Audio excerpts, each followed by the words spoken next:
A few years ago, I worked as a receptionist at a local business dedicated to renting steam cleaner vacuums and providing cleaning services. The business is still open, so I won't give out its name. I was alone one afternoon when I got the most unsettling call of my short-lived career. Here is what happened. Good afternoon. You have reached ABC Steam Cleaning Services and Rentals. Please note that this call may be recorded for training purposes. How may I help you today? I asked. We were actually recording calls in case clients tried to break their contracts. People are typically reluctant to let themselves get recorded if they think it's going to bite them in the arse later in court. Can you get blood out of carpet? Whispered a man through heaving breaths. Had I not received this inquiry a dozen times before, I would have thought it was highly suspicious. You would be surprised how many people need to get blood out of their carpets. Sure, the caller's voice gave me the chills, but I had no reason to be afraid. There were a variety of non-creepy reasons why someone would need bloodstains removed. Just a few weeks prior, a young mother stepped on broken glass and accidentally got a crimson juice all over her new rug. These things happen. Yes, sir. We can remove minor bloodstains. How much is there to clean? I asked him as I turned to my computer and pulled up an order form. There's going to be so much blood, he answered, sending chills down my spine. Unsure of what to make of his response, I decided that I had misheard him. Surely he just meant it was a large mess.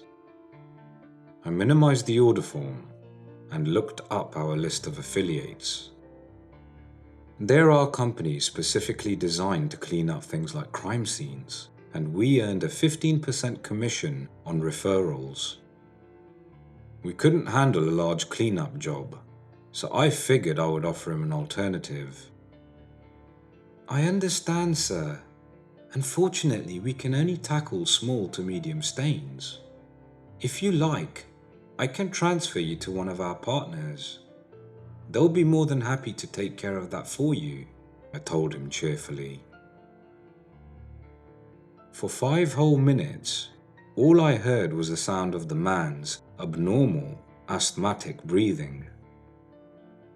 It was company policy never to hang up on a customer, so all I could do was wait and play solitaire while he contemplated his options. My unease grew with every second that ticked by. Finally, I spoke again. Sir, would you like me to transfer you? I asked him. No, he answered. I was revealed to finally hear a voice on the other end. I need you, he finished. I'm sorry, sir.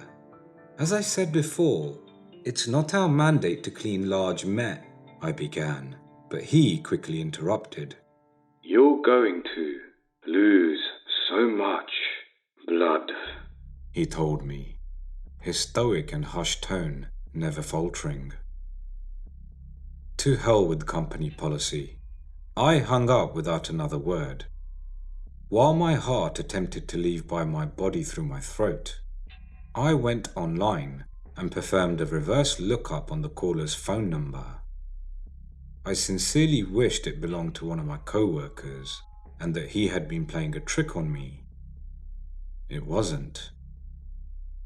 There were no known matches. Just as I was finally starting to calm down, I saw my phone blinking.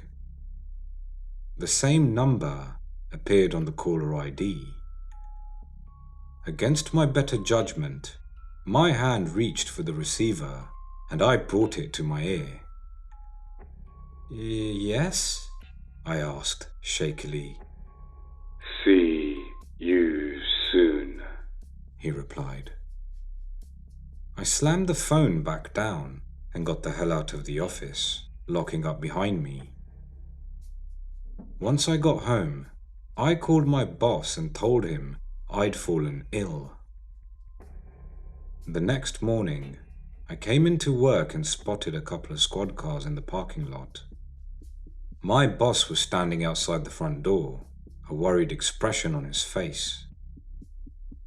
I approached him and asked him what had happened. He told me there had been a break-in.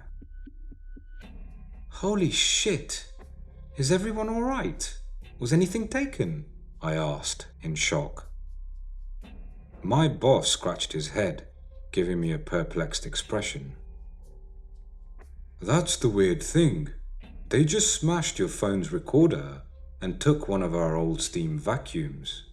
You know, the one Mark doodled eyes on, he told me. My blood froze. They never found the criminal. I quit my job a few days later because I didn't feel safe at work. My boss wrote me a pretty good letter of recommendation, and I went on with my life.